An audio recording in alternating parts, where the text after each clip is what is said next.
नमस्कार, ANM news में आपका स्वागत है और मैं अभिजीत नंदी मजुमदार आपके साथ दोबारा एक खास मुलाकात लेकर आए हैं। कौन है हमारे साथ? जी हाँ, दामोदर वैली कॉरपोरेशन, सुना है आप? दामोदर वैली कॉरपोरेशन की चेयरमैन मिस्टर राम नरेश सिंह। नमस्कार राम नरेश जी। नमस्कार। नमस्कार आपको और आपके पूरे एएनएम न्यूज़ चैनल के जितने दर्शक हैं सबको मेरा नमस्कार। धन्यवाद राम नरेश जी। पहले सबसे पहला सवाल जो मेरा है यह है कि डीवीसी में आने के बाद what were your initial plans, अब क्या करना चाहते थे, खासकर प्राथमिकता क्या थी? जब मैं डीवीसी में आया और जब डीवीसी को मैंने देखा और समझा तो मुझे लगा कि ये अपने आप में देश ही नहीं पूरे विश्व की एक अनोखी संस्था है, जिस संस्था में एक छतरी के नीचे इतने सारे काम हो रहे हैं। आप चाहे वाटर मैनेजमेंट की बात कर लें, जनरेशन की बात कर लें, जनरेशन में भी हम सभी सेगमेंट में हैं, थर्मल में, हाइडल में, रिन्यूएबल में। उसके बाद हमारा ट्रांसमिशन नेटवर्क है, हमारा डिस्ट्रीब्यूशन नेटवर्क है, डीवीसी को डिस्कॉम का स्टेटस प्राप्त है। इसके अलावे हम माइनिंग में भी हैं।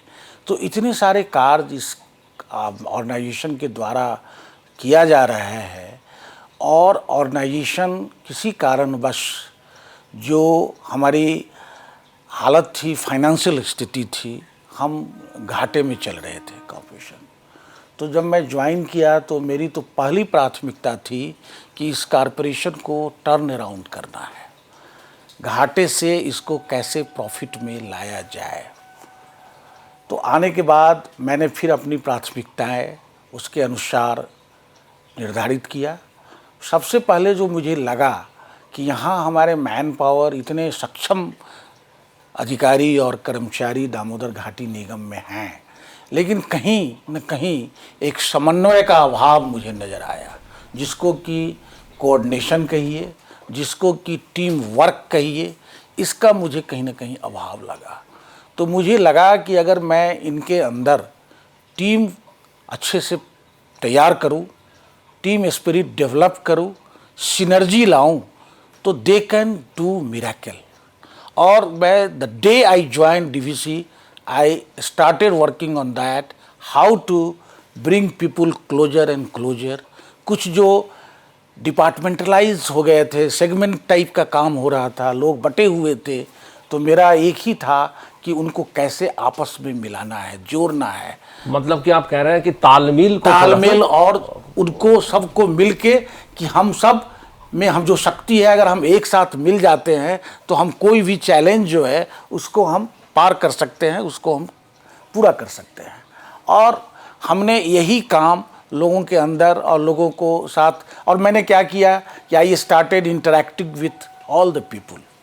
आई स्टार्टेड इंटरैक्टिंग मीन्स हम लोगों को बैठा के, लोगों को आपस में बात करके, और कोई भी चीज़ आप थोप नहीं सकते हैं।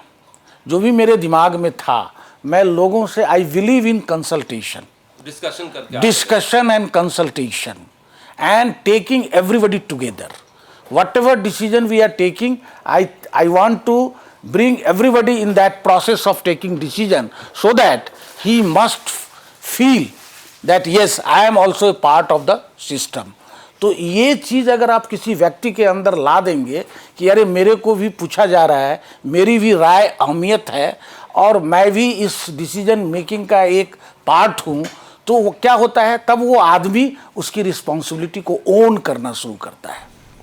तो इस जो तालमेल की, तो एक आप मान रहे हैं कि आपके आने से पहले एक तालमेल की अभाव थी जिसने आपने पूरा किया? हाँ, मतलब क्या था कि थोड़ा सा कमी थी, अभाव कमी थी, अभाव नहीं बोलिए, कमी थी जिससे आपने पूरा किया। तो इससे जुड़े मैं एक चीज पूछना चाहूंगा कि जो पावर जनरेशन था, जो आप ज्वाइन किए, उस टाइम की पावर जनरेशन तो मेन सेक्टर हो गया ना डीवीसी का, तो ये अभी आज की स्थिति में खड़े होकर हम लोग कहाँ खड़े? यस, जब मैं आया तो 2 प्लांट में बहुत ज़्यादा प्रॉब्लम था।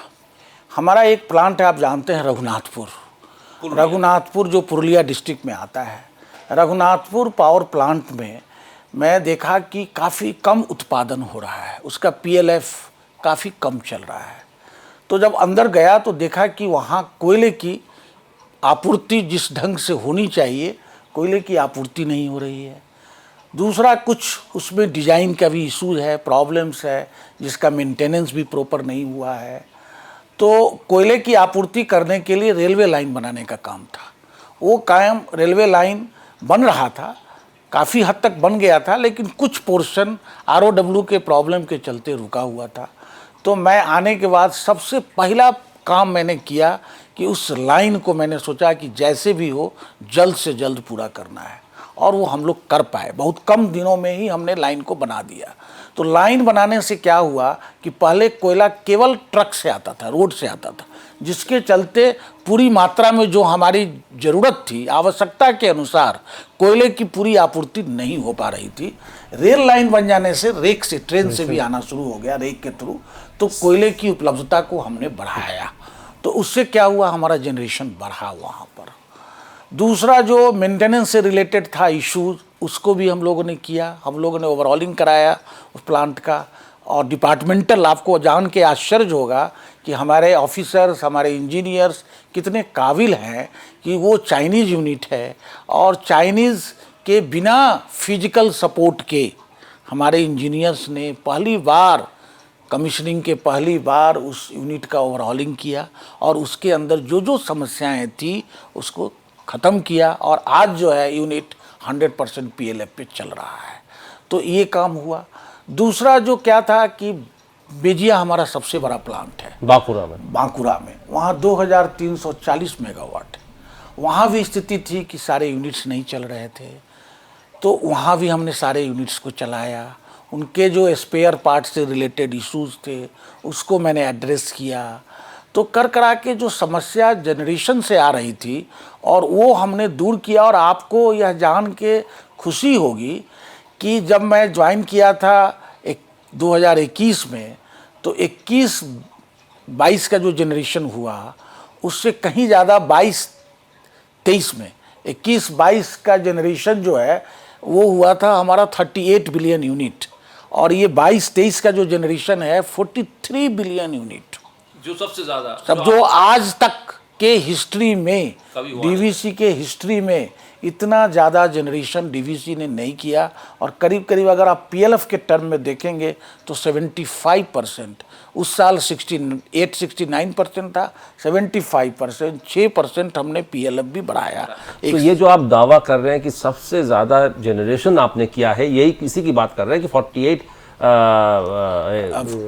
बिलियन यूनिट आपने किया। तो इससे आपको रेवेन्यू भी बढ़ा। यस।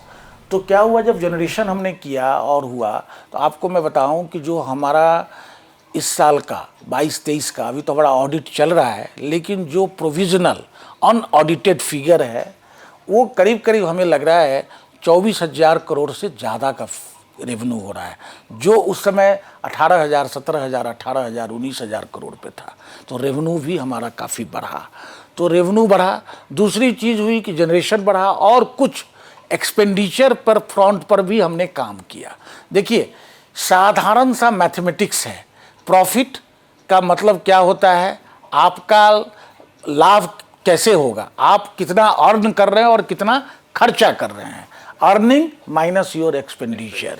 तो दो फ्रंट पर हम लोगों ने काम किया, अर्निंग्स को बढ़ाने का काम किया और एक्सपेंडिचर को भी घटाने का काम किया।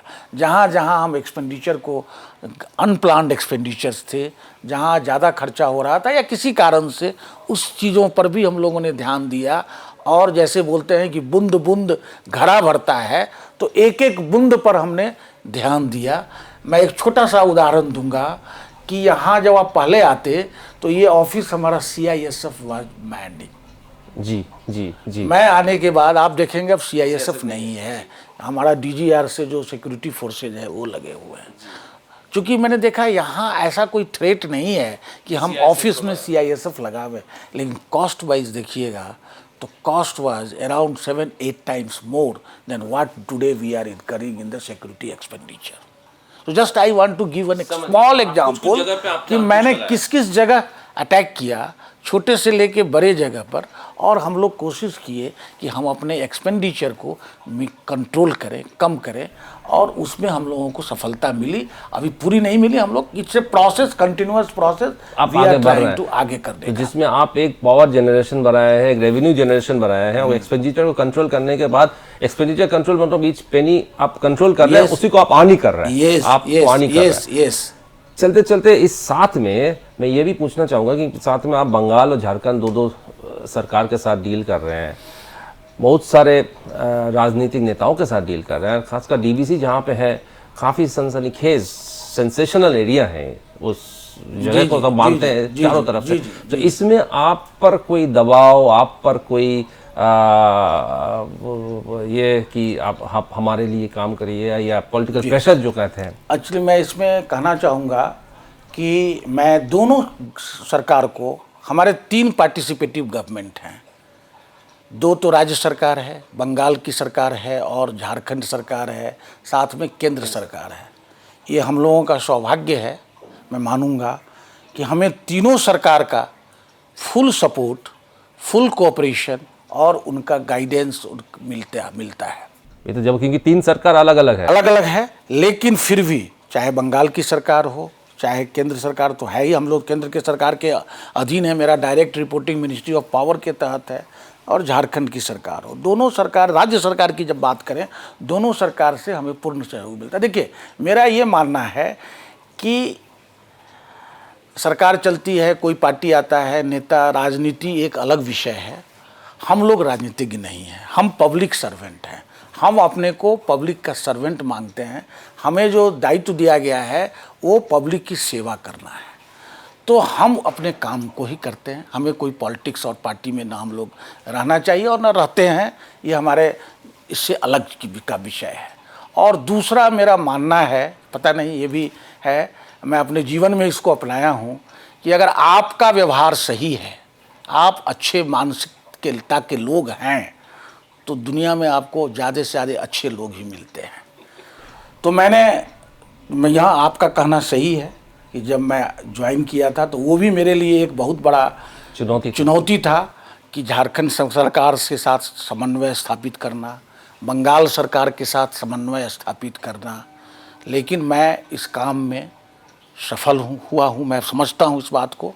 और इसमें सबसे ज़्यादा श्रेय जो है उस सरकार का है कि जिन सरकार के साथ हम लोग क्योंकि कोई भी समस्या जो है कहीं भी खड़ा होती है तो उसमें है कि कम्युनिकेशन गैप नहीं होना चाहिए।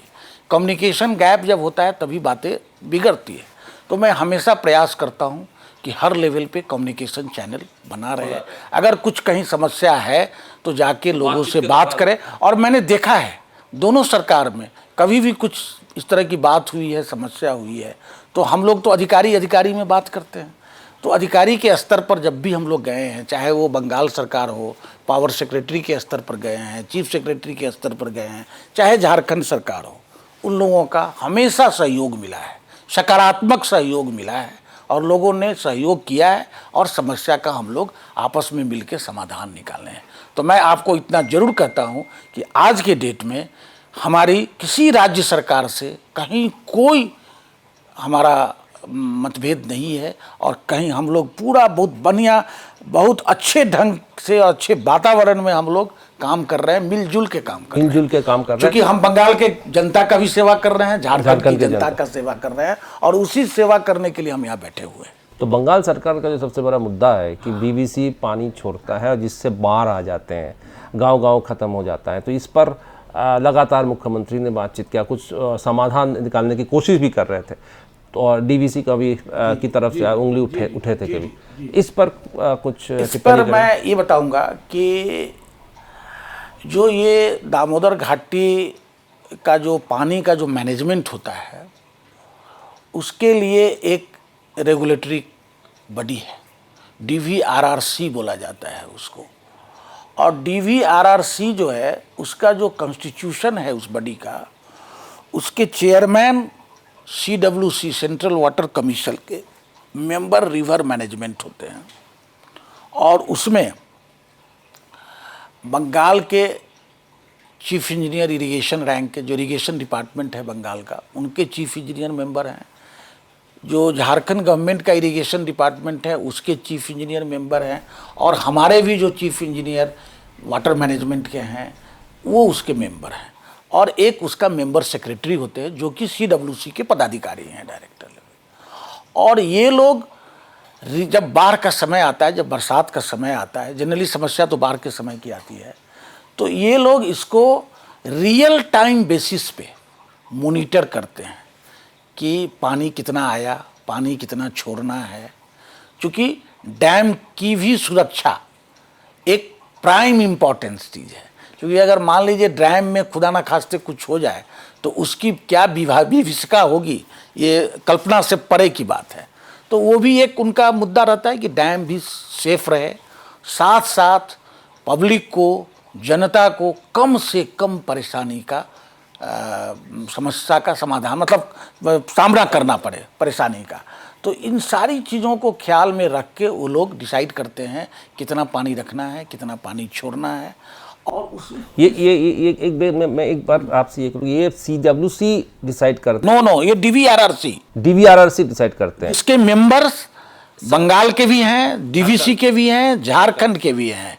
तो ये DVC का कि डिसाइड कितना पानी छोड़ना है ये DVC अकेला डिसाइड नहीं करता है, ये कमिटी डिसाइड करती है, जो हम रेगुलेटरी कमिटी जिसका हम DVRRC नाम है वो कमिटी करती है, जिस सबसे समन्वय और संपर्क करके, जिसमें कि कंसेंट दोनों स्टेट्स का भी रहता है और उसमें बंगाल के भी लोग रहते हैं।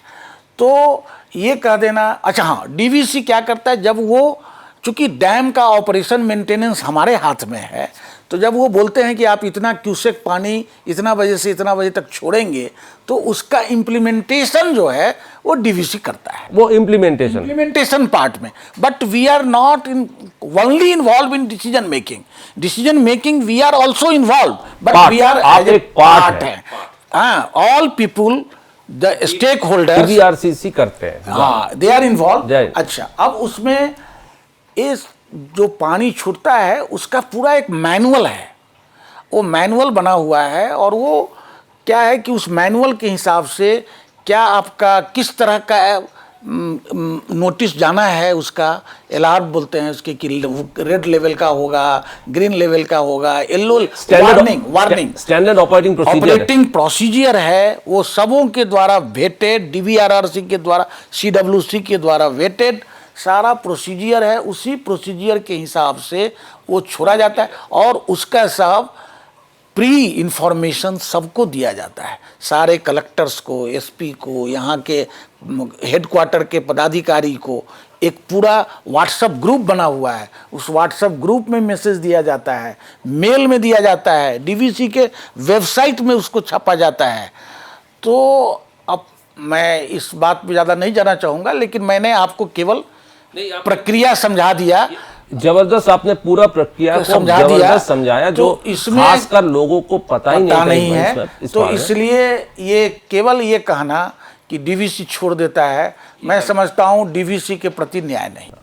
तो इस सिलसिले में कोई समाधान निकला है इस मामले में? इसमें क्या होता है कि हम लोग हमेशा इसको बातचीत करके, हमने लास्ट ईयर भी शुरू किया था, पर ये बाढ़ के पहले हम प्रेस के भाई के मीडिया लोगों को भी लास्ट ईयर भी बुलाए थे, इस साल भी हम बुलाएंगे। हमने बोला आप जाके हमारे डैम भी घूम के आइए, सारा प्रोसेस बताते हैं, और प्रेस मीडिया के द्वारा भी जनता को हम लोग बताने का काम करते हैं। लास्ट टाइम भी हम लोगों ने एक प्रेस रिलीज़ निकाला था कि क्या प्रोसेस है, कि कैसे हम लोग करते हैं, और राज्य सरकार के भी सुझाव आते हैं। जैसे आज ही संजोग अच्छा है कि आज आप हमसे बात कर रहे हैं, आज ही बंगाल के चीफ सेक्रेटरी साहब ने मीटिंग बुलाई थी, इसमें DVRRC हमारे मेंबर भी गए थे, हमारे जो चीफ इंजीनियर ED सिविल है मैथन में वो भी गए थे, सारे लोग आए थे, और उसमें इसके ऊपर भी बात हुई है।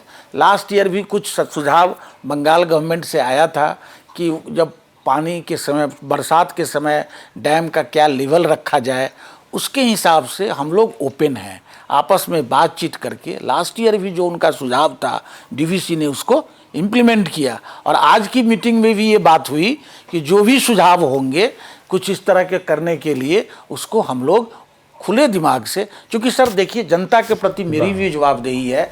मैं नहीं चाहूँगा कि हमारी किसी एक भूल से और गलती से जनता को तबाही हो, वो मुझे भी बहुत तकलीफ होगा इस तो बात।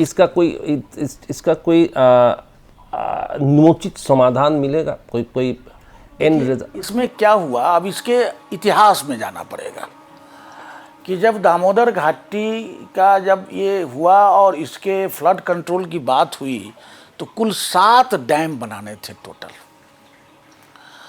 लेकिन बना 4 डैम, 3 डैम नहीं बन पाया। कालांतर में बाद में तेनूघाट डैम बना।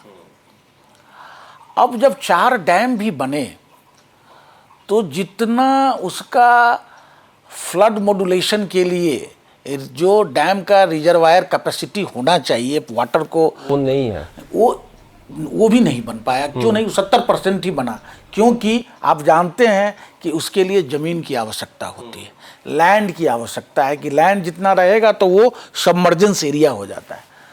तो लैंड एक्विजिशन का जो उस समय प्रॉब्लम हुआ होगा, तो फिर हुआ कि नहीं जितना लैंड हो गया उसी के ऊपर बनाया जाए। तो 4 डैम बने 7 की जगह पर। 4 भी जो बने वो पूरे कैपेसिटी के हिसाब से नहीं बने, तो एक तो वो समस्या रही जो कंस्ट्रक्शन के डिज़ाइन की प्रॉब्लम। दूसरा क्या हुआ कि तेनूघाट तो बन गया डैम, लेकिन तेनूघाट में फ्लड मॉड्यूलेशन के लिए जो रिजर्वायर का जो होना चाहिए वो नहीं है वहाँ पर उनके यहाँ, चूँकि उनके यहाँ भी वही लैंड एक्विजिशन का प्रॉब्लम हो गया। हाँ। तो क्या होता है कि एक सर्टेन लेवल से पानी जब बढ़ जाता है वहाँ, तो उनको छोड़ने के सिवा वो उसको वहाँ ठहरा नहीं सकते हैं, रोक नहीं सकते हैं। तो अब वो पानी कैसे आएगा? देखिए इत्तेफाक से हम जहाँ बैठे हुए हैं बंगाल, ये डाउन स्ट्रीम में आता है, तेनूघाट अप स्ट्रीम में है।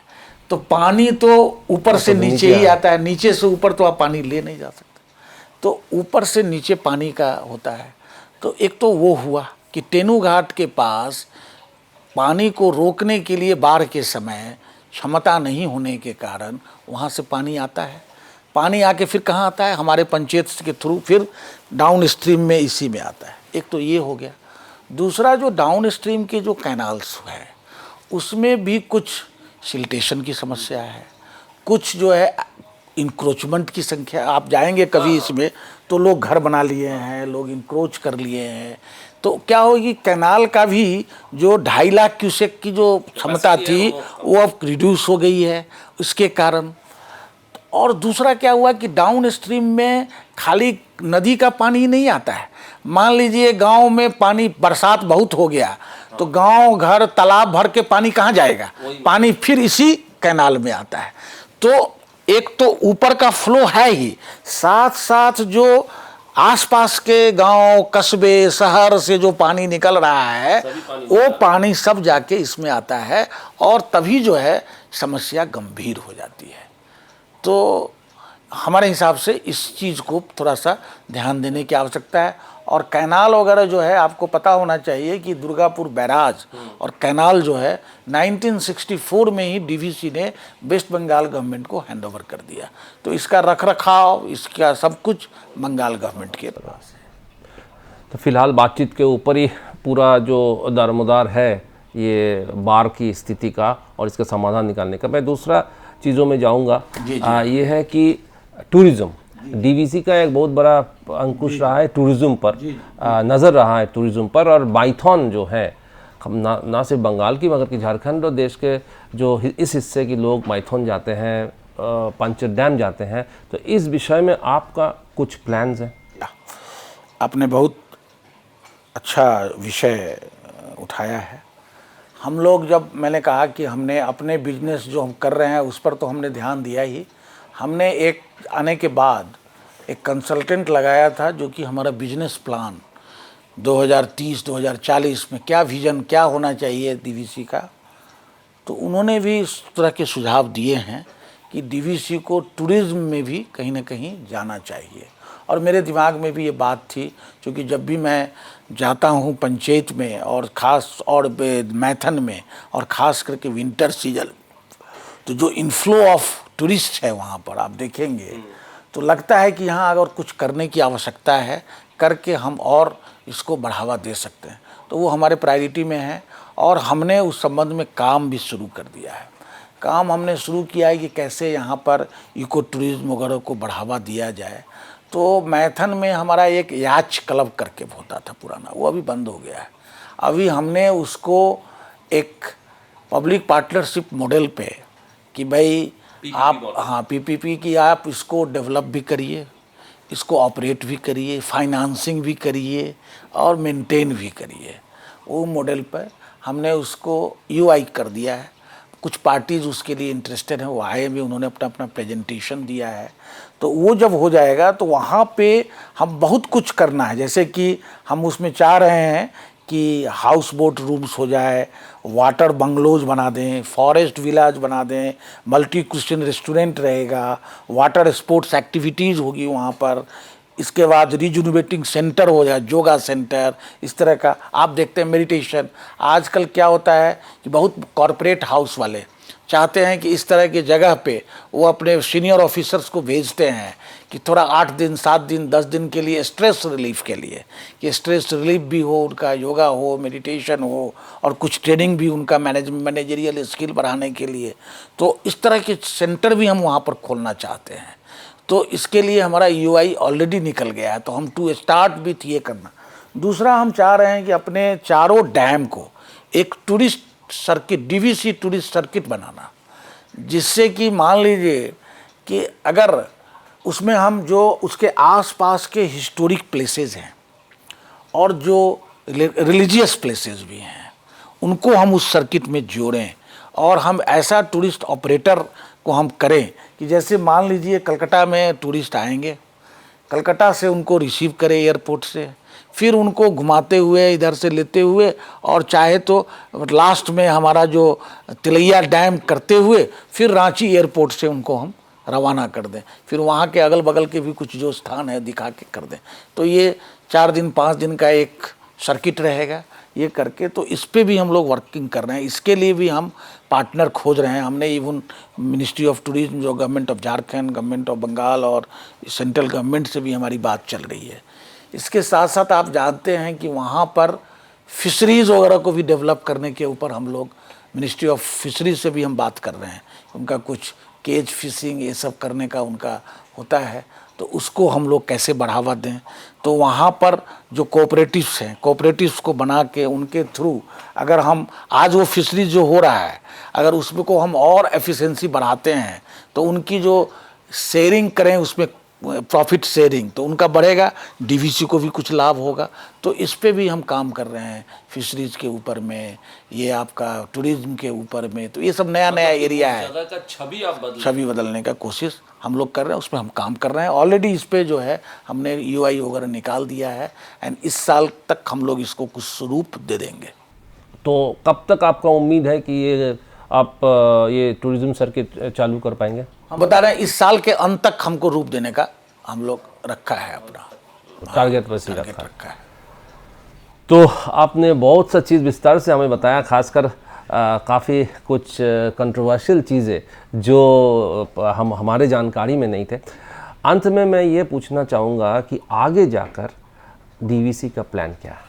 बहुत अच्छा क्वेश्चन आपका है, क्योंकि देखिए कोई भी ऑर्गेनाइजेशन सस्टेनेबल तभी हो सकता है जब उसमें ग्रोथ हो और समय के साथ अपने को परिवर्तित करे। अगर टाइम चेंज हो रहा है, टेक्नोलॉजी चेंज हो रहा है, तो हमको न्यू टेक्नोलॉजी को भी अडॉप्ट करना है, चेंजेस को भी अडॉप्ट करना है। तो हमारा जो फ्यूचर प्लान है उसमें है कि हमको पहला है कैपेसिटी एडिशन करना है। आज हमारी कुल उत्पादन क्षमता करीब करीब 7,000 मेगावाट की है। जो हम लोगों ने प्लान बनाया है, और प्लान ही नहीं बनाया है, मुझे खुशी है आपसे कहते हुए कि जिसका प्रोजेक्ट सैंक्शन भी हो गया गवर्नमेंट ऑफ इंडिया के द्वारा, तो हमारी कुल उत्पादन क्षमता 2030 तक करीब करीब 15,000-16,000 मेगावाट हो जाएगी। तो नाउ यू कैन इमेजिन कि we will be doubling our capacity next another 3-7-8 years.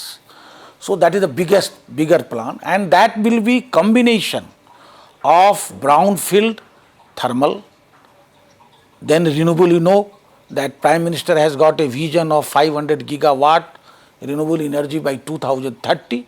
So DVC also wants to contribute in that mission, and in that process we are going to add around more than 2500 megawatt of solar, including ground mounted as well as floating solar. We have got 4 big dam, and there the total potential will be around 2000 megawatt. So there also we are working. Already 310 megawatt tender has been floated. So that is another year. Then we are going to have 2 pump storage power plants, one in Lugu Pahar in Bokaro and another in Panchet in West Bengal. Total capacity 2500 megawatt of the pump storage. So brownfield thermal, solar and pump storage. So all together our capacity will be around 15,000 16,000 megawatt. Then with that we have to augment and increase our transmission and distribution network. I was talking to distribution segment. Before that, when I joined, we were supplying power to industries at the voltage level 33 kV. After when I joined, I have started supplying power at 11 kV also. So now many consumers are coming at 11 kV, and we have got a very vast plant 11 kV. Even below that we are going. तो वो हो जाने से हमारे consumer base भी बढ़ रहे हैं, तो हम उसको करेंगे। प्लस इतना जो जनरेशन कैपेसिटी आएगा उसके इवैक्यूएशन के लिए ट्रांसमिशन भी करेंगे। तो वो सारा प्लानिंग में है और सब कुछ हमारा काम चल रहा है। कहीं पे हमारा डीपीआर बन गया, कहीं हमारा टेंडरिंग स्टेज में आ गया, तो we are already on the job, तो वो कर रहे हैं। इसके साथ साथ जो हमने आपको न्यू टेक्नोलॉजीज़ में अभी हम ईवी चार्जिंग में भी हम जा रहे हैं। तो ऑलरेडी हमने एक चार्जिंग स्टेशन बना दिया है मैथन में, 5 चार्जिंग स्टेशंस के ऑर्डर हो गए हैं, 2000 अंडर इम्प्लीमेंटेशन। उसके साथ साथ आप अभी सोचे होंगे कि battery storage, green hydrogen, all these new technologies are coming. We are also going to have our footprint in those new technologies. उसके लिए भी हमारा जो है काम चल रहा है, योजना चल रहा है, उसमें भी हम पायलट प्रोजेक्ट पे काम कर रहे हैं, तो उसका हम बाद में वृहत रूप देंगे। तो इन सारी चीज़ों पर apart from what I have told you, the diversification in the field of tourism और फिशरीज वट एवर, ये सब मिला के आप एक तस्वीर बना के आगे बढ़ेंगे, जिससे कि ये कंपनी की प्रॉफिटेबिलिटी, कंपनी का सस्टेनेबिलिटी, ये सारा जो है भविष्य में रहे और ऊंचाई तक जाए, लोग इसका अच्छा नाम हो, अच्छा काम करे। और देश के निर्माण में डीवीसी 75 साल से योगदान दे रहा है, खास करके इस क्षेत्र में, तो उसको और भी आने वाले दिनों में ज़्यादा बुलंदी के साथ हम लोग उसको काम करें, जनता की सेवा करें, देश की सेवा करें। और आप जानते हैं कि पावर जो है कितना इम्पॉर्टेंट सब्जेक्ट है, इम्पॉर्टेंट कंपोनेंट है for the growth of the country. बिना पावर का तो कुछ हो ही नहीं सकता है। तो हम लोग भाग्यशाली हैं कि भगवान ने हमको इस काम में लगाया है कि हम इस पावर के द्वारा देश की सेवा कर रहे हैं। तो इसमें पावर की जो टैरिफ है उसको बढ़ने की कोई संभावना?